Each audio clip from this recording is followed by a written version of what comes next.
Hare Krishna, Krishna Krishna, Hare Hare, Hare Rama, Hare Rama, Rama Rama, Hare Hare, Hare Krishna, Hare Krishna, Krishna Krishna, Hare Hare, Hare Rama, Hare Rama, Rama Rama, Hare Hare, Hare Krishna, Hare Krishna, Krishna Krishna, Hare Hare, Hare Krishna, Hare Krishna, Krishna Hare Krishna, Krishna. Mataji, please chant Hare Krishna Mahamantra completely, Mataji.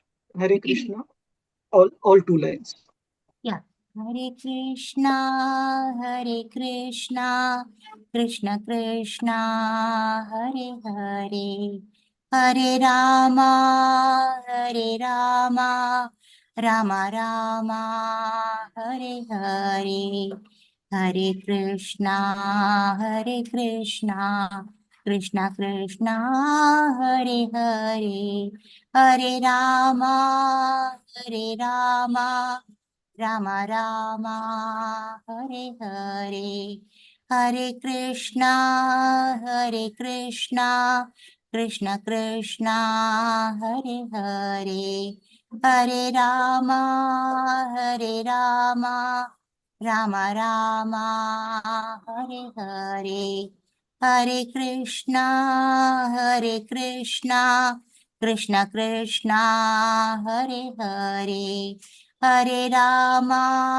Hare Rama, Rama Rama, Hare Hare, Hare Krishna, Hare Krishna, Krishna Krishna, Hare Hare, Hare Rama, Hare Rama, Rama Rama, Hare Hare. Hare Krishna, Prabhuji. Hare Krishna, thank you, Prema Priya, Jai Shri Mataji. Hare Jai Krishna. Shri Shri Radha Govinda Dev, Shri Shri Gaur Nitai, Srila Prabhupada ki Jai.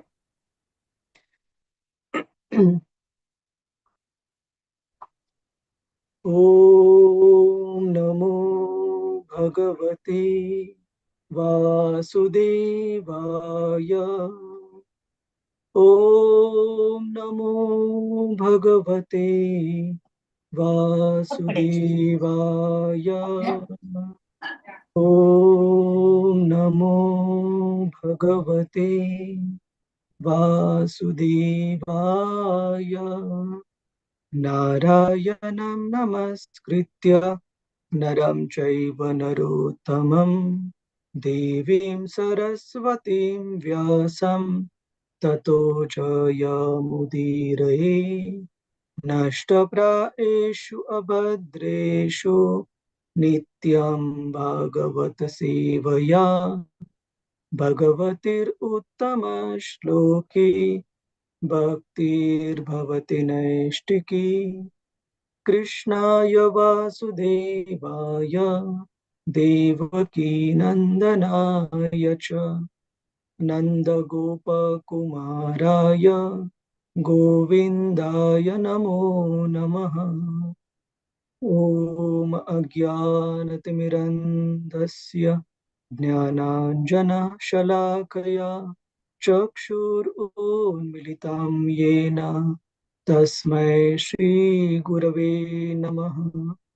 Shri Chaitanya Manobhishtam Stapitam Yena Bhutale Swayam Rupa Kadamayyam Dadati Swapadantikam Vandeham Shri Guru Shri Yuta Shri Gurun Vaishnavamscha Shri Rupam Sagarajata Sahagana Raghunathanvitam Tam Sajivam Sadvaitam Savadutam Parijana Sahitam Krishna Chaitanya Devam Shri Radha Krishna Pada Sahagana Lalita Shri Vishakhanvitamscha He Krishna Karuna Sindhu Deenabandhu Jagatpate Gopesha Gopika Kanta Shri Radha Kanta Namostute Tapta Kanchana Gaurangi Shri Radhe Vrindavaneshwari Vrishabhanu Sute Devi Pranamami Hari Priye Vamchakalpatarubhyascha Kripa Sindhubhya eva cha पतितानां पावनेभ्यो वैष्णवेभ्यो नमो नमः नमः ॐ विष्णुपदाय कृष्णप्रेष्ठाय भूतले श्रीमते भक्तिवेदान्त स्वामिन् इति नामिने नमस्ते सरस्वते देवी गौरवाणी प्रचारिणे निर्विशेष शून्यवादी पाश्चात्यदेशतारिणे जय श्री कृष्ण चैतन्य प्रभु नित्यानंद श्री अद्वैत गदाधर श्रीवास आदि गौर भक्त वृंद हरे Krishna Krishna Krishna Hare Hare Hare Ram Ram Ram Hare Hare Hare Krishna, Prabhuji's Mataji's. Welcome to today's discussion on Srimad Bhagavatam, Canto 1, Chapter 13, chapter entitled Dhritarashtra Quits Home. So apologies, I couldn't join for the last weekend, actually, and one before that as well. Rasarangini Mataji, can you lock through? Hare Krishna. Let me make you co-host 1 second.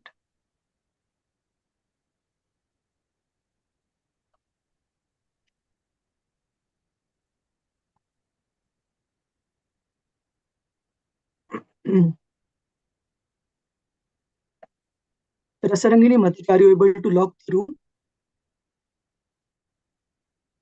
Or any other co-host, Rohini Mataji? Hare Krishna. Hare Krishna, Prabhuji. Can you lock the Zoom meeting room? Lock, is it? Okay.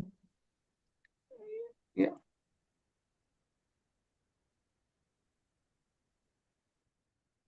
So let us do a quick revision of what we discussed last time.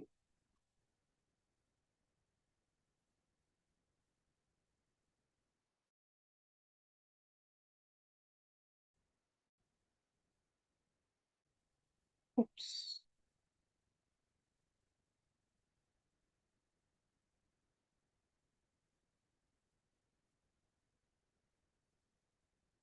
So whoever devotee wants to answer, you can raise your hand. Okay.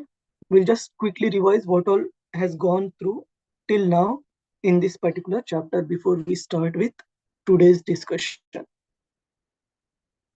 So we see that the background to this particular chapter, the sages of Naimish Aranya have brought the topic back to the one relating to the birth of Maharaj Parikshit.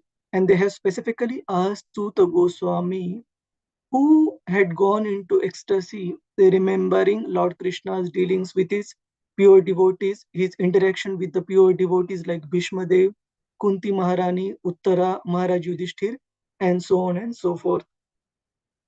So when it comes to the background to the birth of Maharaj Parikshit, Suta Goswami is describing basically the how Dhritarashtra, after the battlefield of Kurukshetra, Dhritarashtra, who had lost everything, Srila Prabhupada time and again mentions in this particular chapter that Dhritarashtra had lost all men and money, whatever was dear to him. The background this personality, Dhritarashtra, what were his attachments,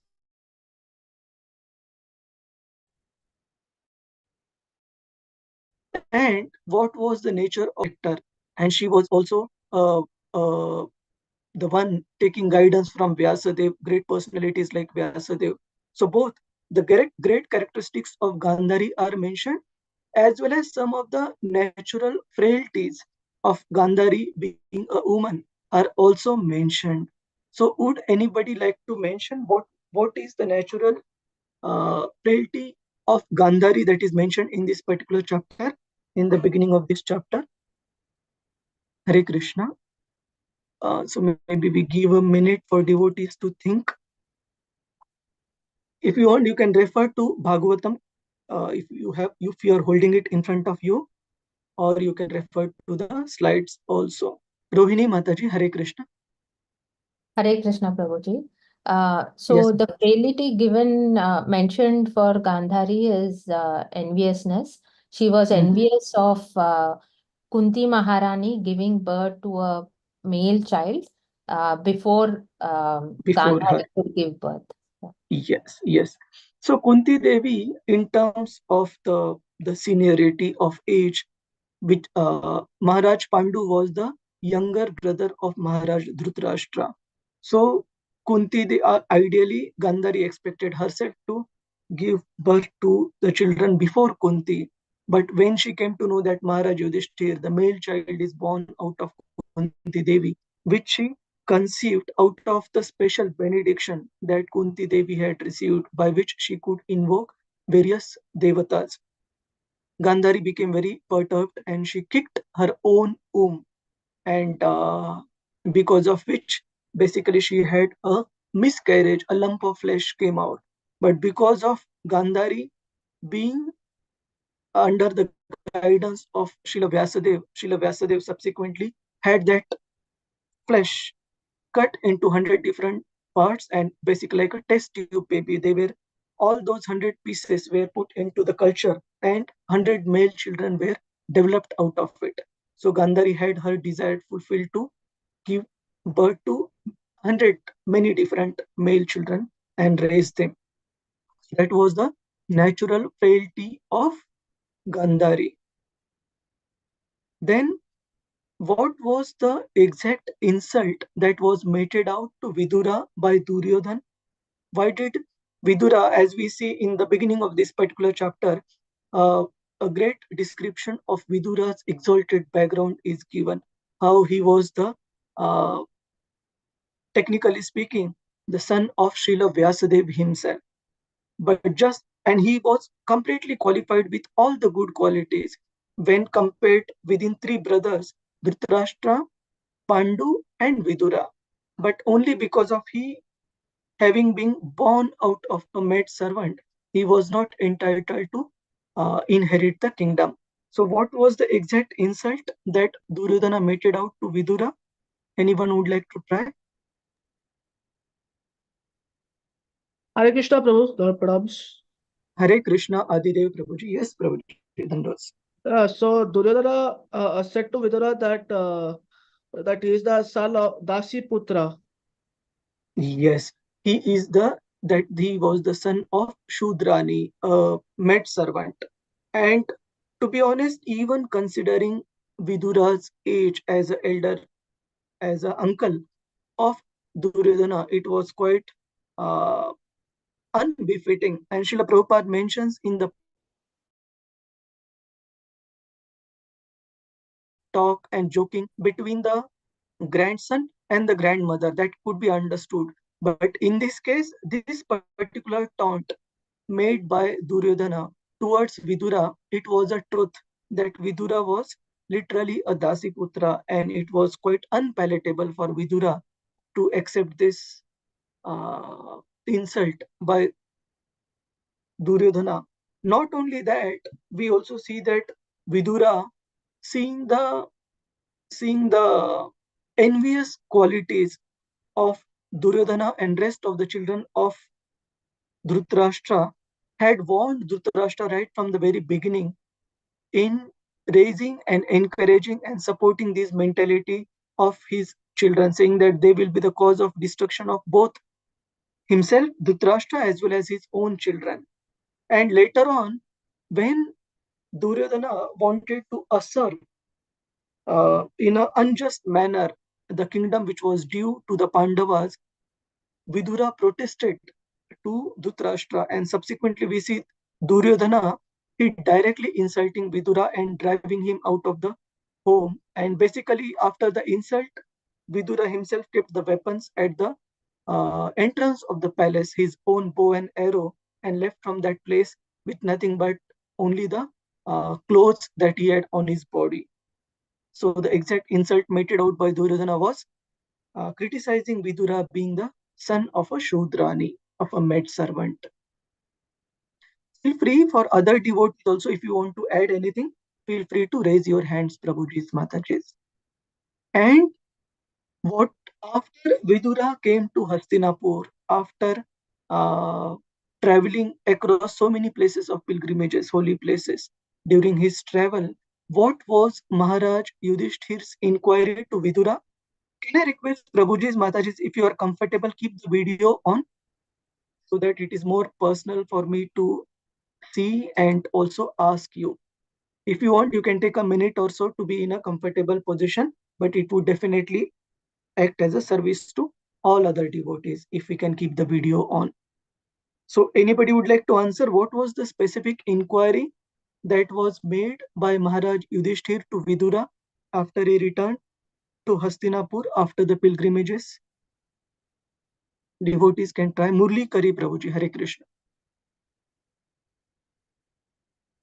Yes, Murli Prabhu. We can't hear you, Murli Prabhu. Hare Krishna.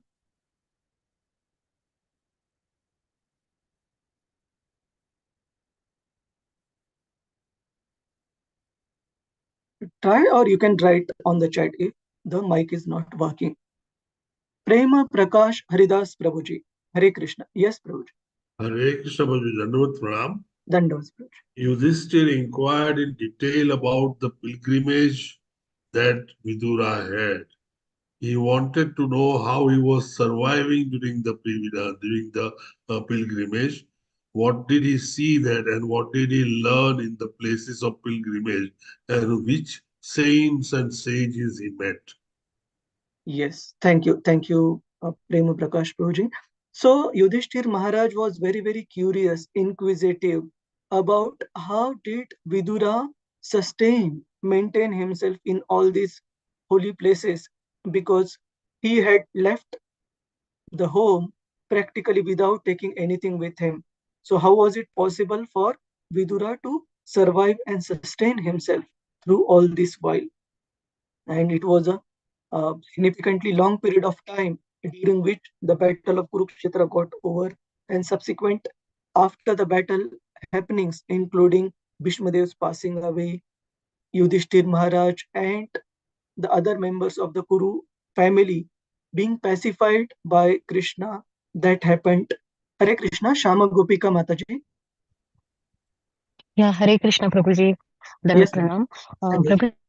Prabhuji, I just want, I have this doubt, like why Yudhishthir Maharaj asked this question to Vidura, because Pandavas had also been like to Vanavas, right, before. Right. So, especially like what is the significance of asking the question like, how did he survive? Right. How So did he survive in the place of it? I Yeah. will try to answer based on the limited understanding, and I will also recheck on this, Shama Gopika Mataji. So in case of Okay. Pandavas, one very important difference, of course, we can't call it exactly a difference, but very apparent thing was they were not on their own. Most important, they had Krishna with them all through the while, when Krishna was living as one of the family members and assisting them through all their thick and thins. Whereas for Vidura, of course, Vidura is also a great personality, always carrying Krishna within his heart, and Yudhishthir Maharaj was aware. He was, what Srila Prabhupada mentions is, it was his curiosity basically. How did he maintain himself while traveling across all these holy places? But I will inquire also on this question, Mataji, if there is any other perspective to this. Okay. Okay, sure. Prabhu. Thank you so much. Yeah, Hare thank you Krishna. so much. Yeah, Hare Krishna. So now let us proceed. There is one important verse which all of you would have discussed in the last discussion led by Rasarangini Mataji, which would just like to revisit, and then we proceed with today's discussion. So this is the 1-3-10 verse where Yudhishthir Maharaj is glorifying Vidura for his saintly qualities and for a saintly personalities like him, like Vidura, who can actually purify the places of pilgrimage itself. The places of pilgrimage, this particular verse glorifies such pure devotees that they become purified by the presence of such great souls, by the presence of such pure devotees like Vidura. So we'll just recite this particular verse. Any devotee would like to recite this verse in a proper meter, and all of us we can follow. Hare Krishna. Lalita Vinodini Mataji. Yes, Mataji. Hare Krishna. Hare Krishna, Prabhuji. Are you, Hare Krishna. have you opened that database? Have you shared? Okay, I can. Please, I'll remove. Okay, I can. I have it on the screen. 1 second. Okay.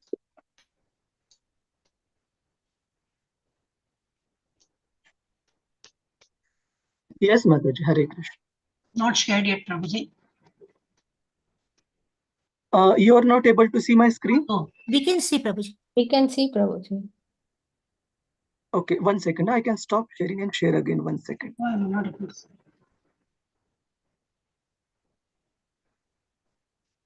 It's, Yeah, okay. I saw it now. Yeah, Hare Krishna. Thank you so much. Hare Krishna. Om Namo Bhagavate Vasudevaya Bhavad-vida Bhagavatas Bhavad-vida Bhagavatas. Bhagavatas Bhuta Swayam Vibho Tirtha Tirtha Swayam Vibho Swayam Tirti Kurvanti Tirtani Tirthi Kurvanti Kurvanti Tirthani Tirthani Swantastena Gadabratha Swantahastena Krita. Swanta Shall I continue translation? Yes, Mataji. Yeah, Hare Krishna. Translation by Devendra Srila Prabhupada. Srila Prabhupada ki jai. My Lord. Sorry, Mataji. 1 second. Yeah. Because I want to show the word-to-word translation. Okay, yeah, you can use this. You want me to read word to word translation? Synonyms? Yes, Mataji, that would be great. Synonyms: Bhavat, your good self; Vidaha, like; Bhagavataha, devotees; Tirtha, the holy place of pilgrimage; Bhutaha, converted into; Swayam, personality. Personally; Vibho, O powerful one; Tirthi Kurvanti, make into a holy place of pilgrimage; Tirthani, the holy places; Swa Antahastena, having been situated in the heart; Gadabrata, the personality of Godhead. Translation by Devendra Srila Prabhupada. Srila Prabhupada ki jai. My Lord, devotees like your good self are verily holy places personified. Because you carry the personality of Godhead within your heart, you turn all places into the places of pilgrimage. Yes, thank you, Mataji. So here, Yudhishthir Maharaj is glorifying Vidura, saying, Tirtha Kurvanti, that personalities like him, they make the holy places holy. And why do they have that potency to make a holy place as holy? Because Swantha Sthena Gada Bhrata, because they carry the Lord within their heart, the personality of Godhead within their heart. So one question would arise that each and every one of us, each and every living entity carries the Supreme Lord within their heart as the Paramatma. Then what is so special about the pure devotees? Why they carrying the Lord within their heart is considered more significant than an ordinary personality? Anyone would like to give any thought on this, Prabhuji's, Mataji? What is special about pure devotees that they are mentioned as having the potency to purify even the places of pilgrimage? We request all devotees to give some thought and try to answer. Even if it is wrong, don't worry. Nobody is going to judge, but make some effort. Hare Hare Krishna. Krishna, Prabhuji. Hare Krishna. Sorry, who is this, Prabhuji? Ajit Tiwari, Prabhuji. Identify you. Ajit Tiwari, Prabhuji. Yes, Prabhuji. Prabhuji, because devotees carry, the Lord in their heart, especially because they have got special mercy out of their devotional service received from the Lord. So that the overall personality or the aura is like that. That wherever they go, they create that atmosphere. As it is in presence of the Lord Himself.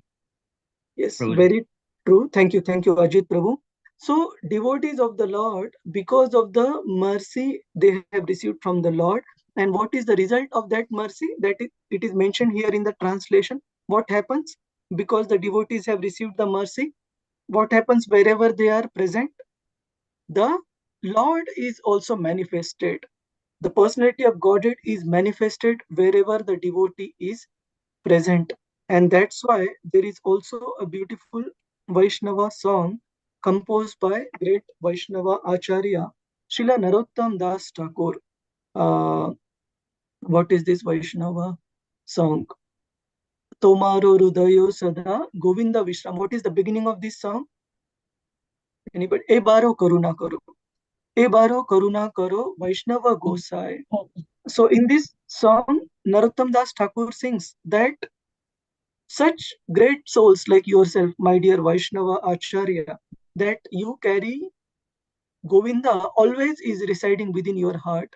And Lord Krishna himself says that such devotees, I cannot live without them, and they are my life and soul, and even they cannot live without me. So because such great devotees like Vidura are always in the remembrance of the Lord, always closely associated with the Lord, the presence of the Lord is much more prominently manifested wherever such devotees are present. And we can ourselves perceive that, like sometimes, say, for example, sometimes great sannyasis, senior devotees visit our temple congregation. And if we are fortunate to receive some personal service from them, just by being in their presence, we feel we can sense the mode of goodness. We don't feel like, we are very careful about our own behavior. We also feel like reading Srila Prabhupada's books more, chanting more, just by associating with them, just by serving them. So Swantah Sthena Gada Britaha. Because in such devotees' lives, the presence of the Lord is much more prominently manifested. And we see so many examples, like there are so many slides to be covered, so we'll only briefly discuss. But one example we can see of a air hostess. So one time, Srila Prabhupada was traveling with his personal servant, and I forgot the exact place from which he was traveling. But after the flight climbed the altitude, basically the food was about to be served, food and beverages were about to be served to the flight passengers. And Prabhupada's personal servant, he immediately opened the packed prasadam what devotees had given for Prabhupada, and which was a chipped rice, poha. And Prabhupada was having prasadam, and this air hostess came and she asked Prabhupada, would you like something? And the personal servant was about to say that no, we are good, because they were already carrying prasadam. But Prabhupada, in order to give a chance to this soul to render service to him, he asked, get me a fresh hot milk. And this air hostess very happily agreed and got for Srila Prabhupada hot milk, uh, which was available on the aircraft. And Srila Prabhupada, it is mentioned that later on when she served Srila Prabhupada with the hot milk, she also spontaneously grabbed a couple of mouthful of the chipped rice, which had become Mahaprasad of Srila Prabhupada because of he having honored it. And that episode is over at that point in time. Later on, subsequently, we see Srila Prabhupada left this world in 1977. And many years, in fact, few decades later, when devotees were distributing uh, Krishna conscious literature, Srila Prabhupada's books, in remote part of southern America, I believe it was Brazil or something, those countries, uh, they happened to come across a home in which a elderly lady was residing. And when they entered in, they saw an altar and all. And she very happily received these devotees. And she saw the picture of Srila Prabhupada on the books that they were distributing. And she immediately recounted the interaction which this lady had when she was an air hostess, and the interaction which she had with the same Swami.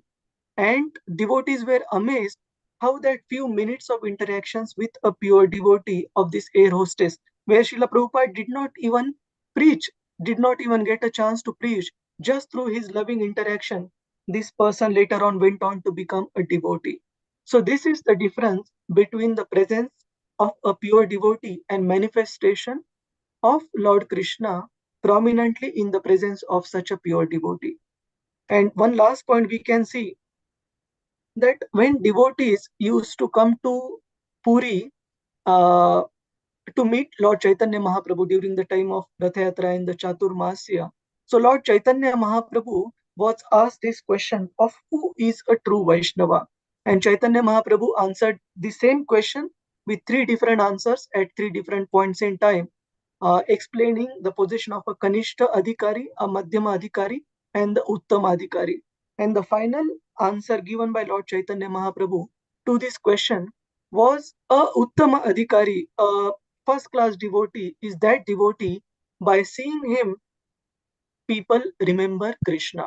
So we can see through the example of such great personalities like Vidura and Srila Prabhupada in this particular incident that we discussed, that an ordinary person also is inspired to remember Krishna, take up to Krishna consciousness by the momentary presence and association of such a great soul. So Yudhishthir Maharaj is glorifying the position of Mahatma Vidura. If you would have read the chapter, Srila Prabhupada uses the word Mahatma to describe Vidura, Mahatma Vidura. So that's why they become Mahatma, because of carrying Krishna within their heart. So now we start with the today's section of verses. So first question for the whole group of devotees is, what is general idea we see in the society about retirement? What do people consider when they think of retirement? Prabhuji's, Mataji's, anybody would like to answer this? Hare Krishna Prabhuji, can you hear me now? Yes, Murli Prabhu. Yes, Prabhuji, very clear. Hare Krishna Prabhuji. Dandavat Pranam. Thank you. Prabhuji, in the western part of the world, when it is retirement is talked about, it's all about enjoyment of life. Yeah, travel around, have good food, yeah, meet people, yeah, Yes, and these Prabhuji. kind of things are always the key part I have observed in the western part of the world. Right? Thank you, Murli Prabhuji. And to be honest, what to speak of Western, now most of even the Indian society, we can see that during the young age, I see always discussions going on in the youth about retirement planning and SIPs, this investment, that investment, how to have a very enjoyable life. Hare Krishna, Prema Priya, Jai Shri Mataji. Hare Krishna, Prabhuji. Yes, I would say one looks forward to retirement to do all the things that they were not able to do in service. Yeah, and yes, especially in the East, in my experience, so many we are not able to devote much time to spirituality during our service term. So we are, at least me, I look forward to having a schedule with spiritual life, Prabhuji. yes, Mat. So you come from a very pious and very virtuous, glorious background, Prema Priya Mataji. So which is very nice. So that should be the real way how we look towards retirement. And we are going to see some specific verses during discussion today, where what is the guideline given in Srimad Bhagavatam about retirement.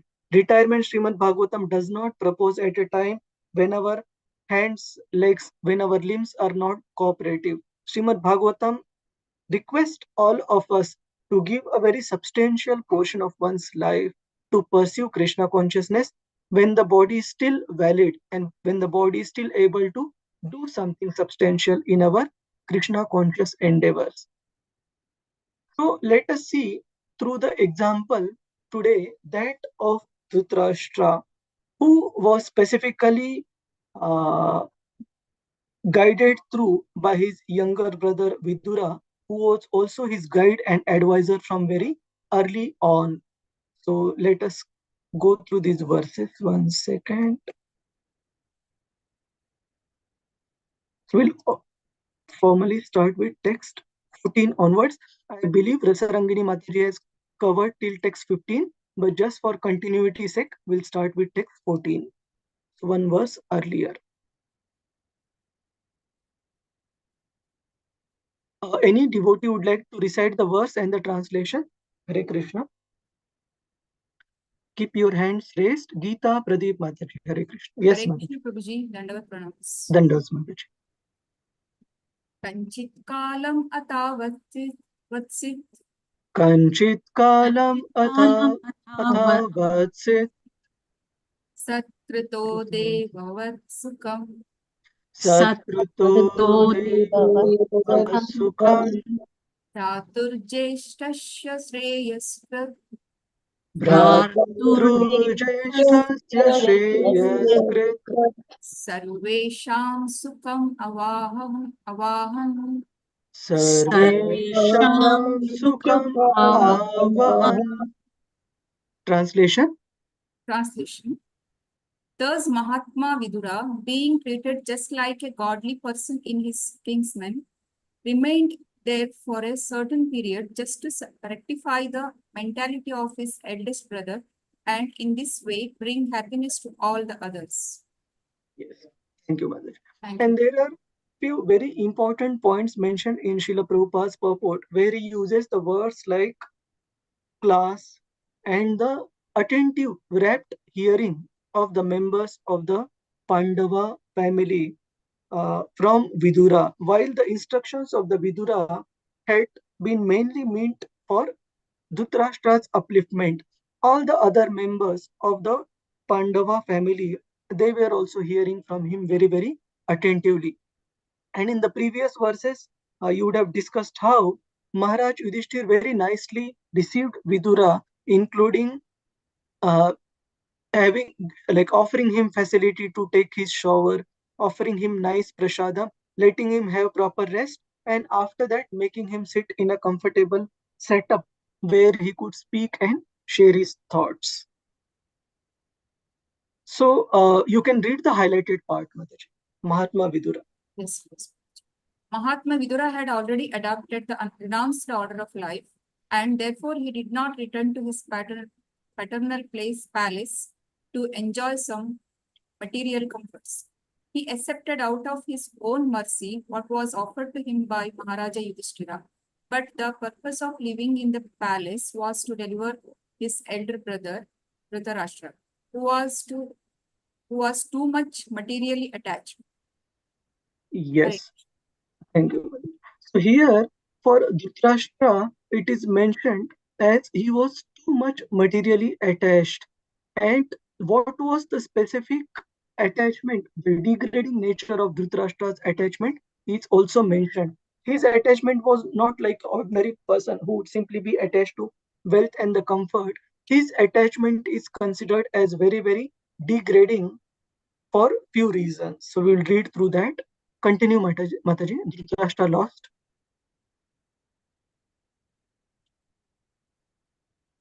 You are on mute, Gita Mataji. Dhritarashtra lost all his state and descendants in the fight. Can I continue? With Maharaja Yudhishthira, and still due to his sense of helplessness, he did not feel ashamed to accept the charity and hospitality of Maharaja Yudhishthira. On the part of the Maharaja Yudhishthira, it was quite in order to maintain his uncle in a befitting manner. But acceptance of such magnanimous hospitality by Dhritarashtra was not at all desirable. He accepted it because he thought that there was no alternative. Vidura particularly came to enlighten Dhritarashtra to give him a lift to the higher status of spiritual cognition. It is the duty of enlightened souls to deliver the fallen ones and come for reason. Thank you. Thank you. Thank you. We'll take a pause here. So specifically for Dhritarashtra, it is mentioned few reasons. Why was this comfort and hospitality that Dhritarashtra was accepting? Why it was degrading Prabhuji's Mataji's? Can you think of the reasons? It is mentioned very clearly in the subsequent purports. But anyone would like to answer this? Why was this hospitality was specifically, what is the right word? Yeah, degrade. Yes, Prabhuji's Mataji's. Anyone? Hare Krishna Prabhuji. Hare Krishna Prema Prakash Prabhu. Yes. Kshatriyas are never allowed to take any charity. And this Yes. was directly a charity. Yes, so yes, this was a charity, that is true, but one can counter comment by saying that this was provided by his own nephew. So what is wrong in accepting the comfort that is being offered by one's nephew? He was Hare Krishna Prabhuji. I think he Yes. was clinging on to the life. He was clinging on to the life, which clinging is on to the life. You are very close. And what behavior did Dhritarashtra perform in the earlier part of his life towards the Pandavas? What did he do? Prabhuji? Hare Krishna, Prabhu. Very partial to Pandavas. Yeah, partial towards his own sons and unjust. Unfair. Yeah, unfair in his dealings towards the Pandavas. Venkata Narsimha Prabhuji, Hare Krishna. Hare Krishna Prabhuji, this is not,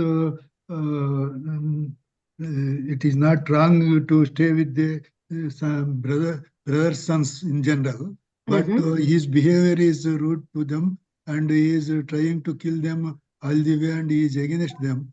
So for that reason, it is not good on his part to stay with them.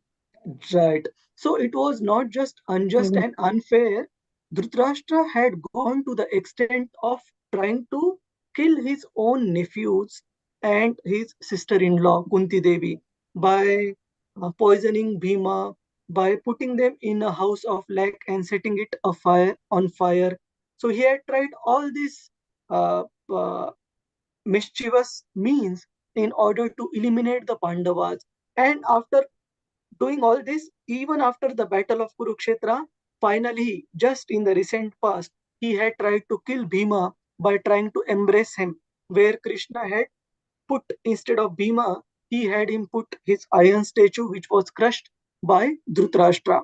So after acting on this nefarious and unfair manner towards Pandavas, then accepting the comfort and the hospitality and the shelter that was offered by them, for them it was their duty, but for Dhritarashtra to accept that and live in such a wretched life was very, very degrading. And that's what Srimad Bhagavatam also confirms. So let's see what is the note mentioned here. Yes. And it is mentioned in Bhagavatam that for such a great personality like Vidura, it is their duty to enlighten such fallen souls who have got stuck into a life of degradation, and basically whose life is spiritual life, especially is going towards south. It is their duty to take them out. And we see there are so many examples in the scriptures, and specifically we are going to see one particular example, a very glaring one, from the life of Srila Prabhupada. How Srila Prabhupada, when he came to know about the deviation that happened to one of his disciple couple, how did Srila Prabhupada personally went out of the way to salvage the spiritual life of this set of devotees, the husband and wife. And Srila Prabhupada, how he was very heavy in his interaction towards these devotees, but that chastisement, that dressing down from Prabhupada was needed to reinstate the spiritual life of these devotees. How such great souls like Vidura, we will see in case of Dhritarashtra, he really gave a very hard dressing down, a very hard chastisement to Dhritarashtra to bring him to his senses. And in the case that we are going to see, Srila Prabhupada was also very, very strong in his reprimand, in his rebuke towards these devotees. And we will see this example. So before we go into the details of the example, one particular note of caution. that these devotees are really exalted devotees in our movement. For some part during the early part of the movement, there was some distraction on their part, but it was subsequently reinstated. So no way we should minimize their position. These are the great souls who have contributed to the building and establishment of uh, Vrindavan Institute of Higher Education, BIHE.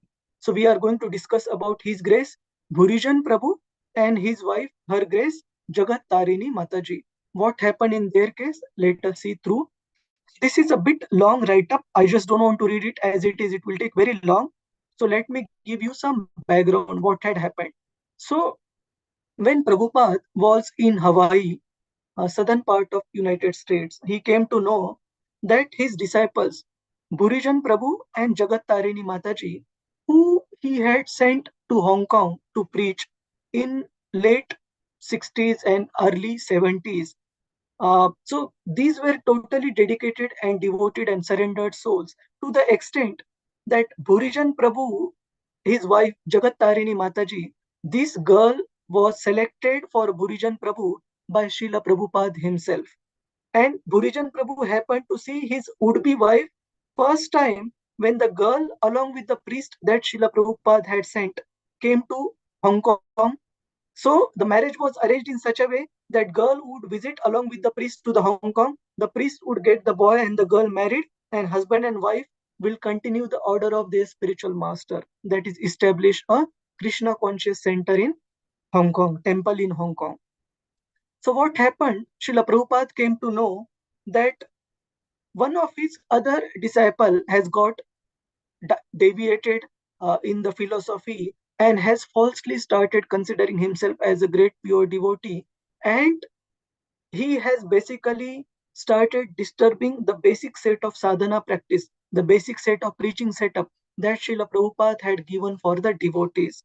And as a result of Bhurijan Prabhu and Jagat Tarini Mataji being influenced by this devotee who had got deviated, they also became deviated for a slight moment of time. And as a result, they stopped following the regular temple program what Prabhupada had given in terms of following the morning program, following the book distribution, having the Sunday feast class, having the deity worship. They stopped all these practices. And when Srila Prabhupada came to know about it, he became very concerned. And that was when he was in Hawaii, in United States. And Prabhupada personally decided to visit Hong Kong, and let us see what happens next. So this is the background.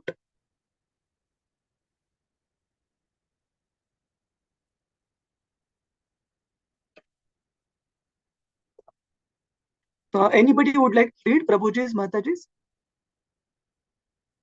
Krishna Prabhuji, married? Okay, Prema Priya Jayashri Mataji. I will tell you from where to start.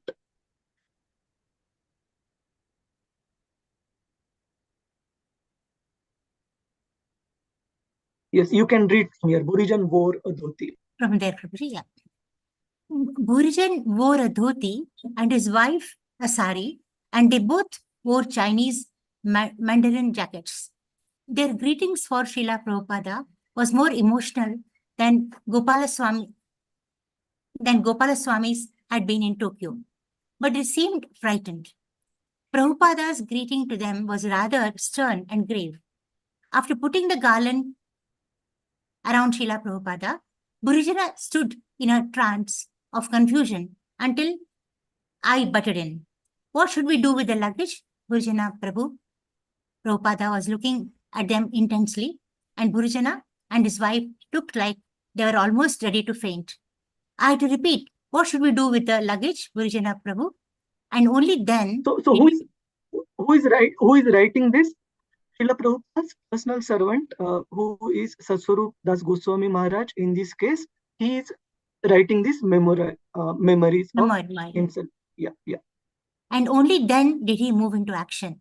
They had hired a black Rolls-Royce limousine that pulled up, headlights blazing outside the airport building. Bhurijana and his wife asked me to get in front of with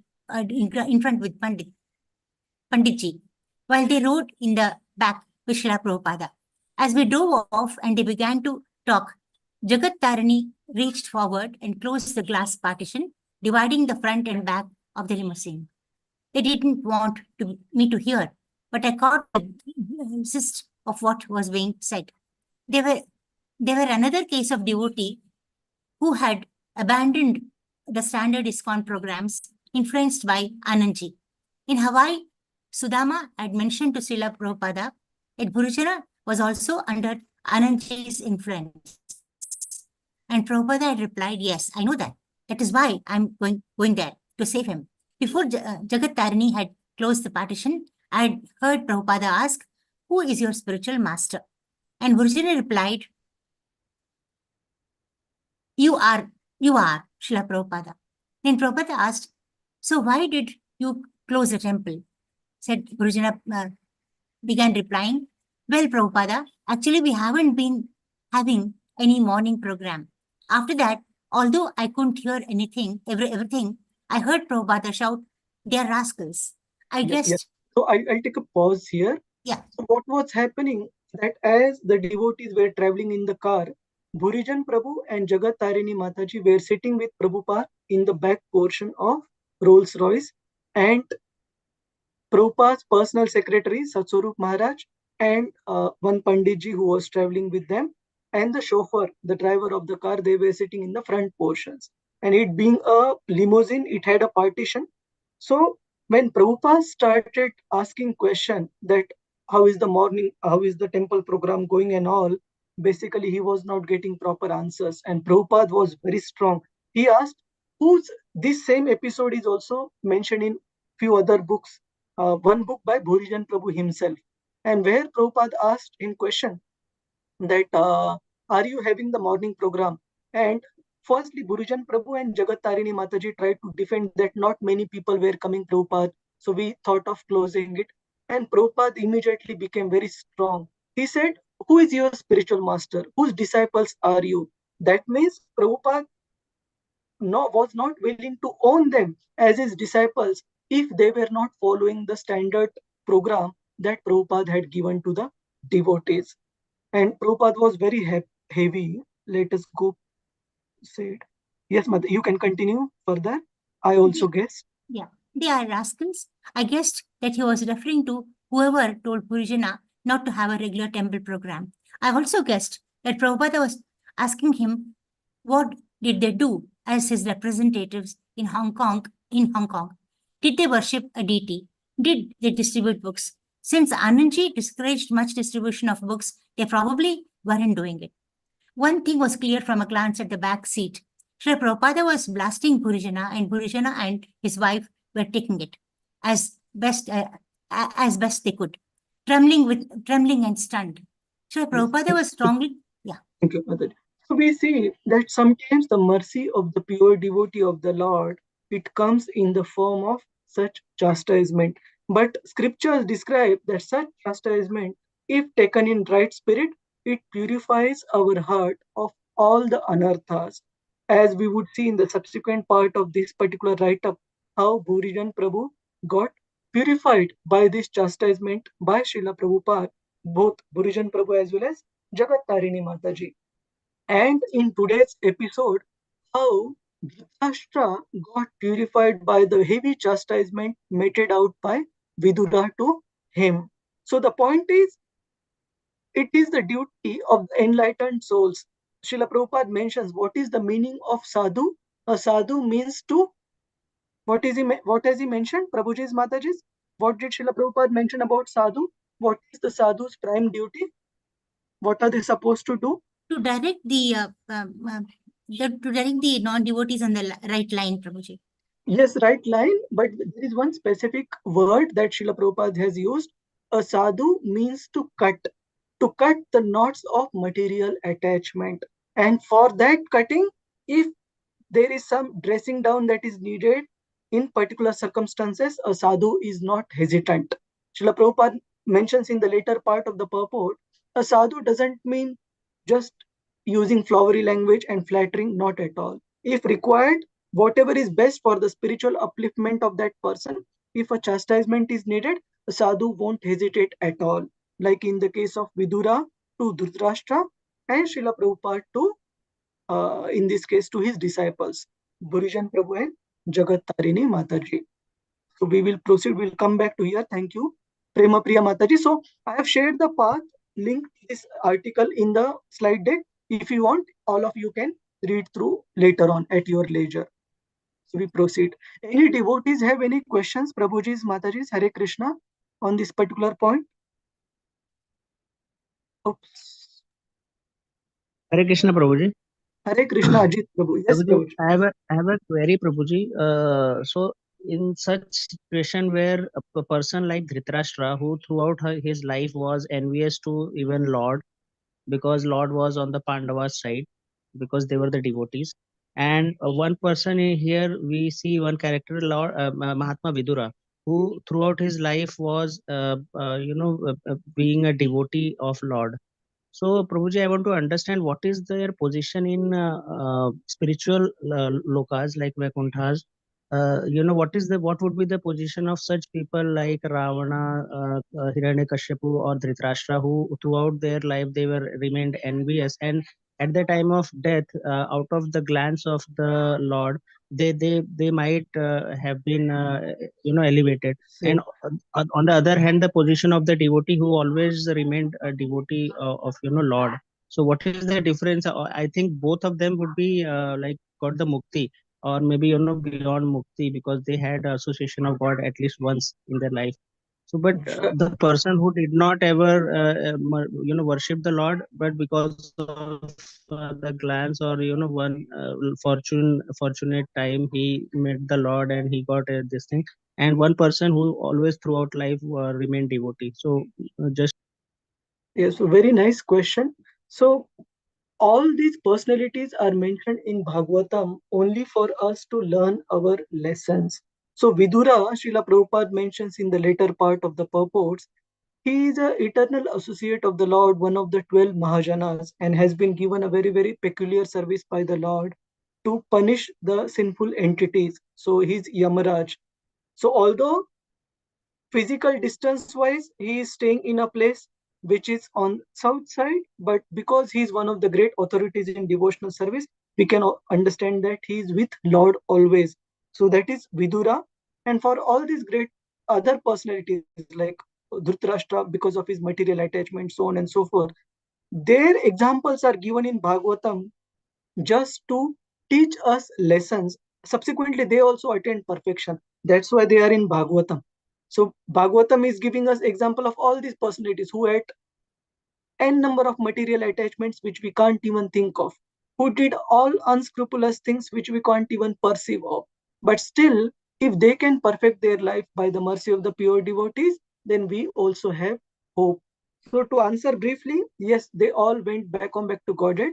Vidura as such, he's already a eternal associate and a pure devotee of the Lord, a Mahajana, and Dhritarashtra also achieved perfection along with Gandhari because of Vidura's mercy, Prabhuji. Okay, and for Ravana, Kamsa, and all, these are all basically different forms assumed by Jay and Vijay for the Lord to experience us. So we can definitely understand that they are also eternally serving the Lord in Vaikuntha Loka. Is that all right, Ajit Tiwari Prabhuji? Yes, Prabhuji. So the same case of Jagan. So which means, Prabhuji, what I draw from your this thing is anybody who finally serves the Lord, whether irrespective throughout of his life, whatever he did, but at once if he gets a pure devotional this thing glance, or from sadhus or mahatmas, he becomes elevated.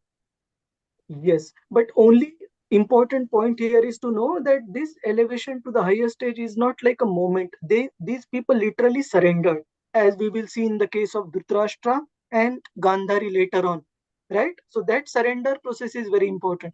Even we see the example of Ajamil, who is very famous amongst devotees, that he, from a most hopeless situation, he was able to achieve the spiritual world. But what many people don't recollect is that when Vishnu Dutas subdued Yamadutas and saved Ajamel from going to hell, it is not that he went back to Godhead immediately. After that, he came to his senses renounced everything, went to Haridwar, stayed in a Vishnu temple, associated with devotees, practiced spiritual life, purified his heart for close to 20 odd years, and then finally he went back home, back to Godhead. So same, this is a very important point, hearing from pure devotees and acting on that instruction. That is very important. Is that all right, Prabhuji? Yes, yes, quite clear, Prabhuji. Thank you so much, Hare Prabhuji. Krishna. Hare Hare Krishna. Krishna. So we proceed. There are few things we have planned for today. So let us see. This link we have seen.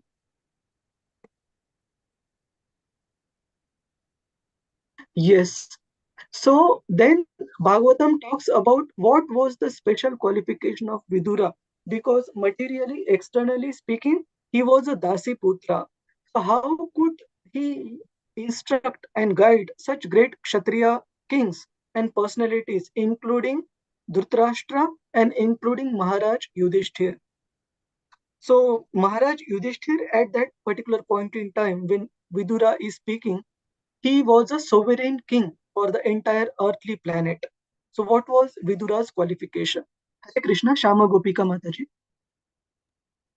Yeah, Hare Krishna, Prabhuji. Prabhuji, like Vidura has left everything material and then he went to the holy places to achieve spiritual enlightenment, and then he had discussion with various topics with Maitreya Muni also. So he was Yes, on a transcendental platform when he returned. yes, yes. So this is first qualification which Srila Prabhupada mentions in the purport. So hang Hare on. Krishna, Prabhuji. Yes, Prabhuji. One question. Before this pilgrimage itself, Vidura was an exalted soul, Yes, isn't it, Prabhuji? He was always Krishna Bhakt. In fact, there are yes, stories of him and his wife praying to Krishna, Lord Krishna, when they visited his home. So that way he was an eternal bhakti of Krishna, isn't it, Prabhu? yeah, yes. So to be honest, Vidura, as we discussed a while ago, which is also mentioned in Srila Prabhupada's purport, he is a eternally pure devotee, authority in Krishna consciousness, Yamaraj, even before he became Vidura. But we are, through all these aspects of Vidura's life, we are also learning various aspects of Krishna consciousness in terms of greatness of receiving Krishna consciousness from a authority like Maitreya Maharshi. So that was the point being driven, Prabhuji. So to answer both, yes, Vidura has been a great soul even before he went on pilgrimage, but he also gained authority based on his association and gaining of transcendental knowledge from Maitreya Maharshi. That is also mentioned in text 15 purport. Is that all right, Murli Prabhu? So they are not contradictory. In material sense, we can think a person becomes qualified. That means previously he was unqualified. But in spiritual sense, it is not like that. A qualified Yeah, person can become even further qualified. yes, Prabhuji. I was just adding to Mataji's Yeah, yeah. point that it is just not one part, but there is a whole lot of things which we have to look at for Vidura's personality. Yes. That's So it. thank you. Thank you, Murli Prabhu. So specifically, two aspects of Vidura's qualification are mentioned in the purport by Srila Prabhupada. First one, what Shama Gopika Mataji mentioned, the spiritual enlightenment in transcendental knowledge, which Vidura received from Maitreya Maharshi. And Maitreya Maharshi, we don't want to divert too much, but he himself acknowledges the great position of Vidura, the inheritage Vidura has, being the son of Srila Vyasadeva himself, and already acknowledging Vidura's position as the pure devotee. So both are true. Vidura has been a pure devotee. In terms of his special qualification, he receiving transcendental knowledge from Maitreya Maharshi is also mentioned. So this is the first qualification of Vidura, that is spiritual enlightenment in transcendental knowledge from Maitreya Maharshi.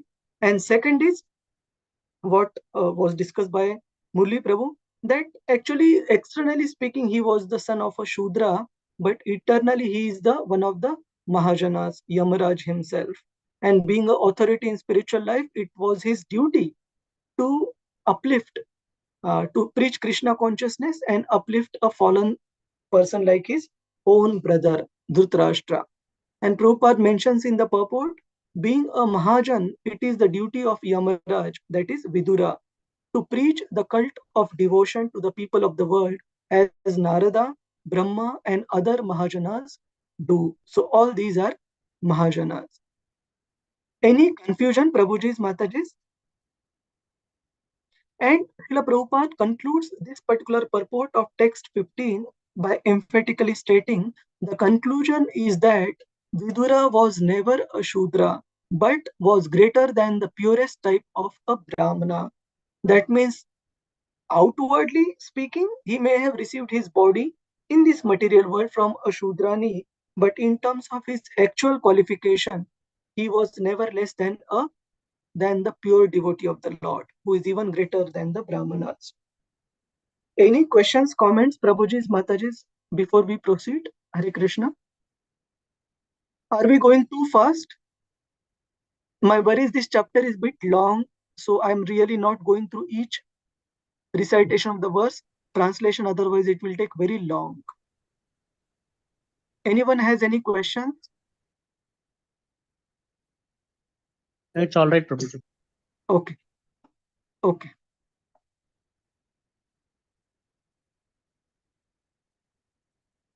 Fine. So let us proceed. Yes.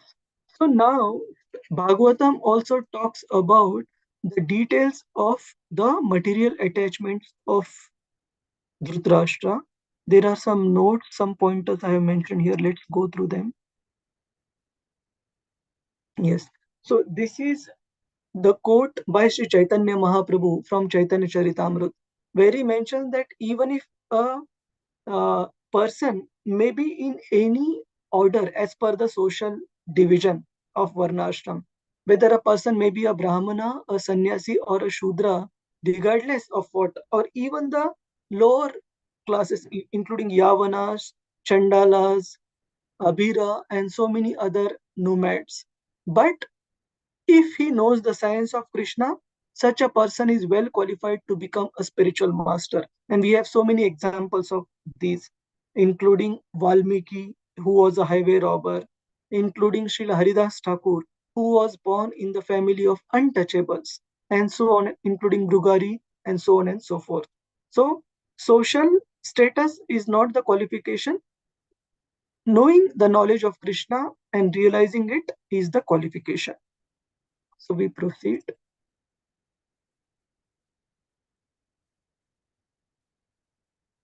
And Srila Prabhupada mentions in the purport that Yamaraj, in his normal course of duty, has very little time to preach Krishna consciousness.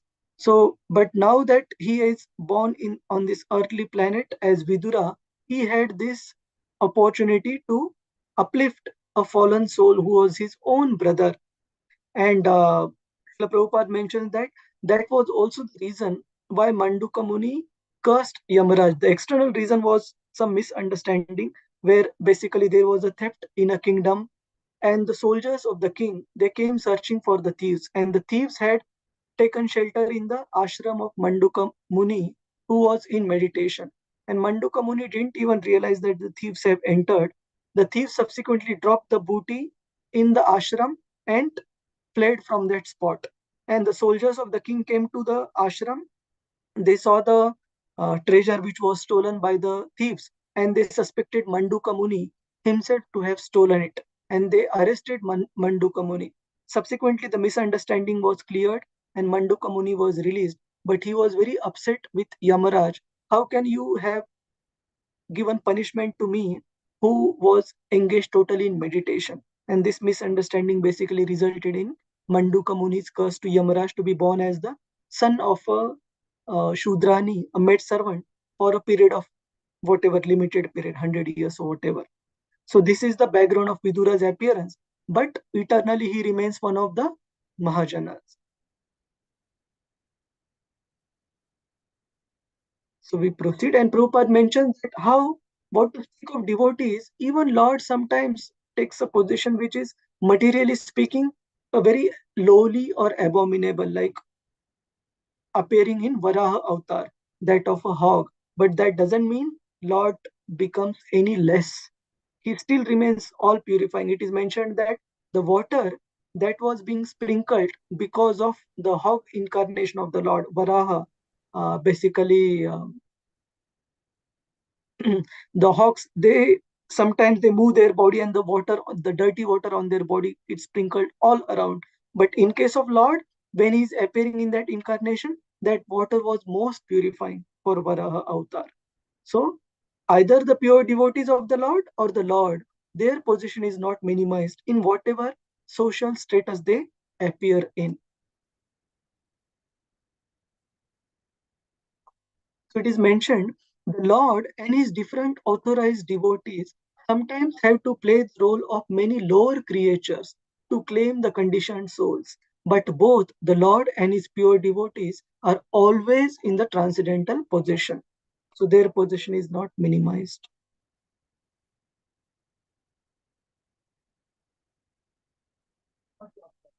So text 16 talks about Yudhishthir Maharaj's satisfaction that finally all these ups and downs because of the battle of Kurukshetra and thereafter the post happenings after the battle of Kurukshetra, all that has got settled, and thankfully the last heir to the Pandava overall Kuru dynasty, Maharaj Parikshit, has been saved, and the child is growing nicely with all the divine qualities.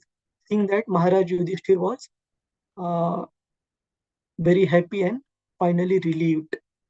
So after the settlement of all disturbing conditions and re-establishment of the peaceful order of the state, and after seeing the surviving child, Parikshit well satisfied, Maharaj Yudhishthir felt some relief as a human being, although he had very little attraction for material happiness, which is always illusory and temporary. So we proceed. Yes. So now, after talking about Maharaj Yudhishthir's steady nature, Bhagavatam talks about the material attachment and thought process for a attached person, attached householder like Dhritarashtra. So we will recite this verse.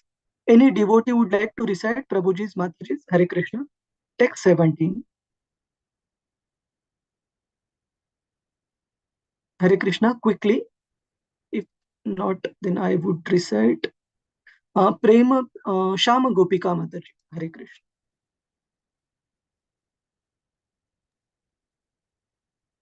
Hare Krishna.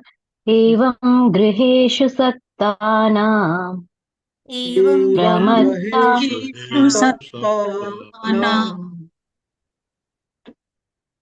प्रमत्तानां तदीहया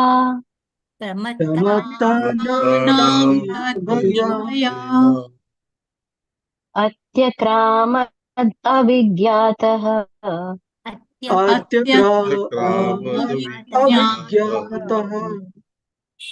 कालः परमदुस्तरः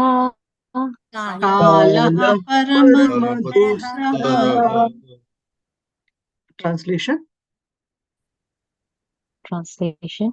Insurmountable eternal time imperceptibly overcomes those who are too much attached to family affairs and are always engrossed in their thought. Purport, highlighted part. Do I need to read the purport, bro? Yes, Mataji, highlighted portion. Okay.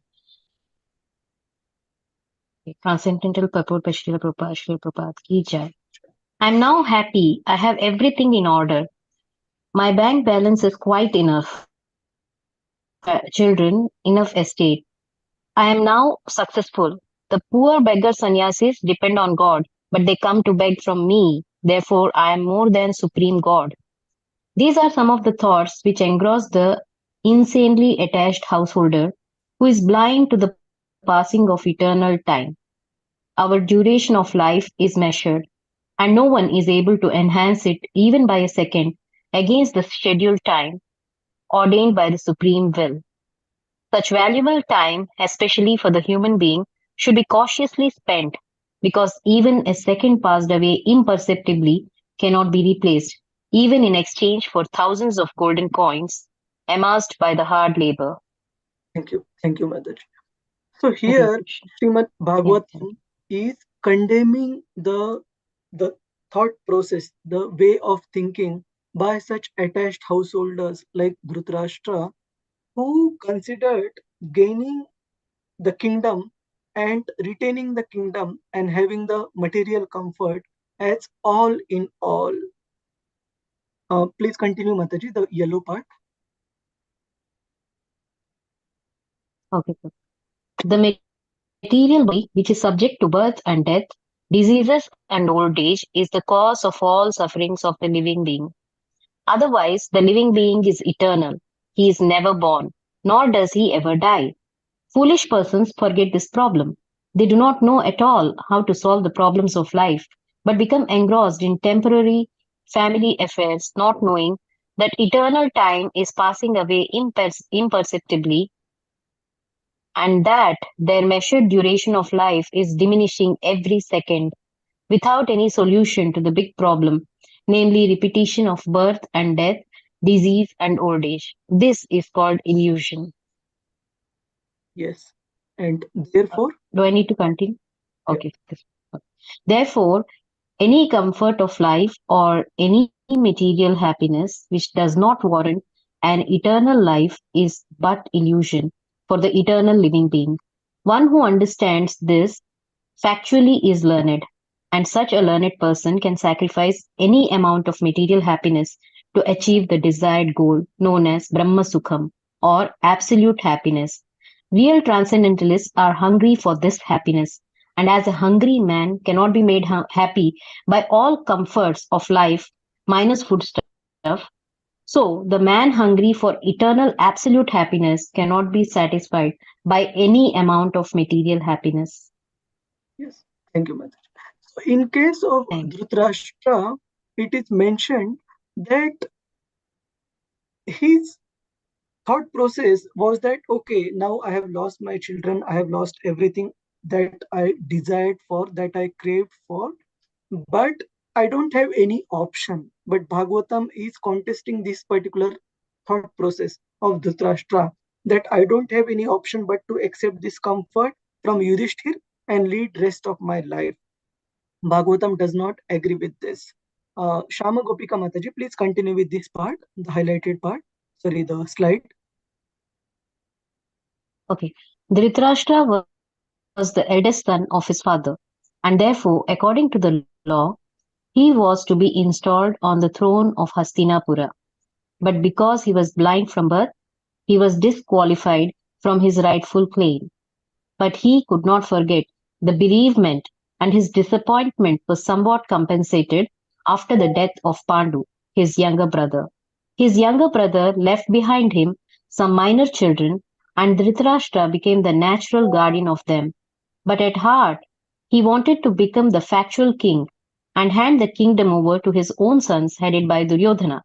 With all these imperial ambitions, Dhritarashtra wanted to become a king, and he contrived all sorts of intrigues in consultation with his brother-in-law Shakuni. But everything failed by the will of the Lord, and at the last stage, even after losing everything, men and money, he wanted to remain as king, being the eldest uncle of Maharaj Yudhishthir. Srimad Bhagavatam 1.13.18 purport. Yes. Hare So, Krishna. thank you, Mataji. Srila Prabhupada ki jai. So, based on this particular purport, this particular description of Dhritarashtra, can anyone put in one statement what is the meaning of Dhritarashtra, Prabhuji's, Mataji's? What do we understand? What was the characteristic of Dhritarashtra by which this name suits him? Dhritarashtra. What do we understand from this purport about Dhritarashtra? You can try. Don't worry about being right or wrong. Can I request those who have not spoken? There are so many devotees. Devika Shetty Mataji, Lalita Vinodini Mataji, Mamta Nagwekar Mataji. Are you all with us? Is it going too fast? Mangala Mai Mataji, Hare Krishna. Mannat Chawla Mataji, P.S. Murthy Prabhu. What do we understand about Dhritarashtra from this description of his characteristics, of his thought process? Prabhuji, someone in mode of ignorance is called Dhritarashtra. Okay. So, basically he was blind, both physically and spiritually. Usha Kamat Mataji. Yeah, Hare Krishna Prabhuji. He wanted to become king at all costs, whether he was qualified or not qualified. So he was highly ambitious. Yes, ambitious in a wrong sense without Yes. worrying for his qualification. Thank you, Mataji. Rasarangini Mataji, Hare Krishna. He Hare was Krishna, very Prabhu, envious. very materialistic, Prabhu. Irrespective of whatever is the situation, even though people killed, like he was killed, his children were all killed, he still wanted to survive, like a cockroach. So very Yeah. materialistic. Hare So Krishna. materialistic, being attached to the kingdom and wanting to stay in the comfortable position at all cost without worrying for his dignity and self-respect. Murli Prabhu? Hare Krishna Prabhu. Yes, he was egoistic and attached to his body also. To this body, that was one of the key parts where it took it nice. Thank you, Murli Prabhu. So Prabhu, Dhritarashtra. Yes, P.S. Murthy Prabhuji, please go ahead. Did you ask the meaning of the name? Meaning of the name Dhritarashtra. Yeah, it occurs to me Machiavellian. He's very artful. He's very sly. In easy terms, in Hindi, you will say Dhur. Okay, sorry, I didn't get last part. Repeat the last statement in Hindi. I said Machiavellian. He was very artful and he was very meaningful. He wanted everything for himself. He was sly. And the last thing I said was in Hindi, you can say he was basically a Dhurt. Dhurt, right. So Dhritarashtra, thank you for all the inputs, Prabhuji's, Mataji's. Dhritarashtra, in plain terms, it means Dhruta Rashtra, one who is very attached to the kingdom, one who bears the kingdom as if his own till the last stage, whether with dignity, self-honor, or without dignity or any self-respect. So he wanted to hold on to the kingdom, Dhritarashtra, versus devotees, they hold on to Lord Hari. That's why they are called as Dhrita Hari. So Vidura is trying to reform Dhritarashtra from this mentality of remaining attached to this material comfort at the cost of his own dignity and self-respect, and try to bring him out of this. And how he instructs his brother is very, very graphic. So let us see some of the statements by Vidura. So let me come back to the Bhagavatam verses. And when Dhritarashtra was speaking, we heard that all the members of the Pandava family, they were also present.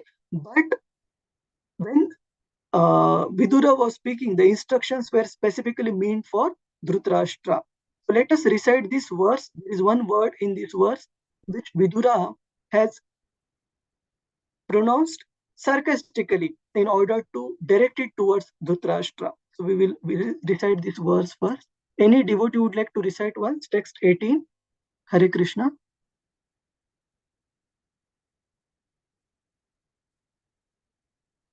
Reena Mataji, Sanjukta Mataji, Rajiv, Sondur Prabhu, Tarini, Krishna Kanta Mataji, Usha Mataji, and other devotees. Anyone or others? There is a group activity planned, so let us keep some time for it. Let's go through quickly. May I recite, Prabhuji? Prema Priya Mataji. Yes, Mataji. Hare Krishna. Yeah, Hare Krishna. Vidurastad abhipretya. Vidurastad abhipretya. Dhritarashtram abhasata. Dhritarashtra abhasata. Rajan nirgamyatam shigram. Rajan nirgamyatam shigram. Pasyedam bhayam agatam.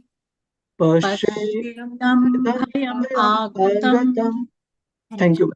So here Vidura has used the word my dear king Rajan.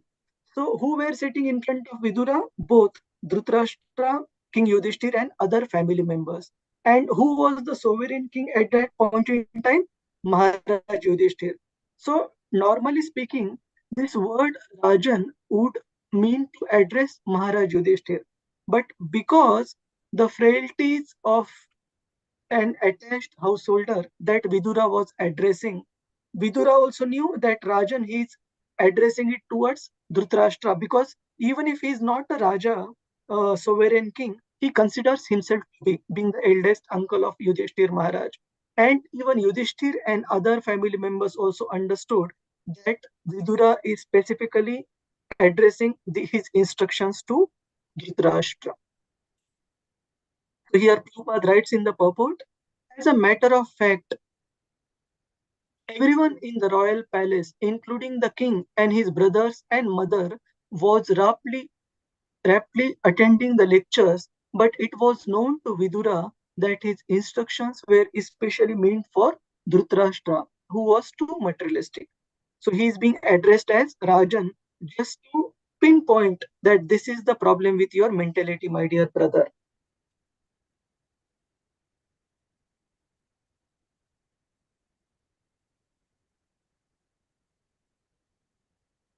Any Gita Mataji, would you like to read through? Hare Krishna. Yes, only the highlighted portion. Okay, Prabhuji.